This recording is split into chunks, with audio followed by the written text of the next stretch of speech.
She has always been outspoken, but perhaps that's why she was instrumental in forcing change in the 60s and 70s civil rights movement. Frances Grice moved to San Bernardino with her school-age children in 1962. But it was a time when the KKK openly marched in the streets. And then one day we was going downtown, and in the middle of East Street in San Bernardino, there was a Ku Klux Klan in full regalia walking down East Street. And soon, Mrs. Grice discovered that San Bernardino's public schools were segregated by race and not equal. Those schools that they placed in the minority community were all portable schools. That was the start of her and others' fight to integrate the schools. Mrs. Grice took her battle to the streets. So I started going door to door, asking people would they like to go to any school of choice. And eventually, with the backing of the NAACP, it went to court. We went from the administrative level all the way, we went to the Supreme Court.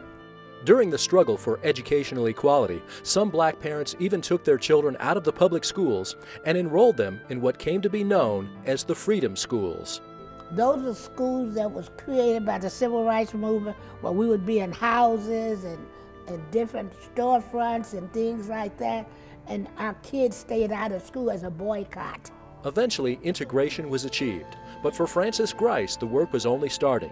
In 1972, she started Operation Second Chance. And we built a school called Operation Second Chance. And it was the first high-tech school, offering new education and opportunities for all races. And most of those children ended up being mayors, county administrators, publishers. Publishers like Brian Townsend. She's always just been about supporting the community. Her Operation Second Chance was more than just a school. It was an opportunity for youth to get trained during the summer and stay off the streets. Linda Hart is a graduate of Operation Second Chance. She has been very much an inspiration in my life. I continue to go to her and seek advice in my activities in the community. Today, at age 78, Mrs. Grice is writing a book about her experiences, and she reminds young people to take a stand, vote, and remember the past to shape the future. From San Bernardino, this is Glenn Ross.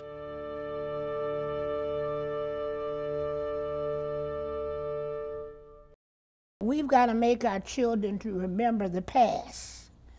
And right now, nobody in this community remembers.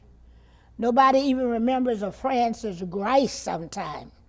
Very few people are here now that was here in the 60s and the 70s.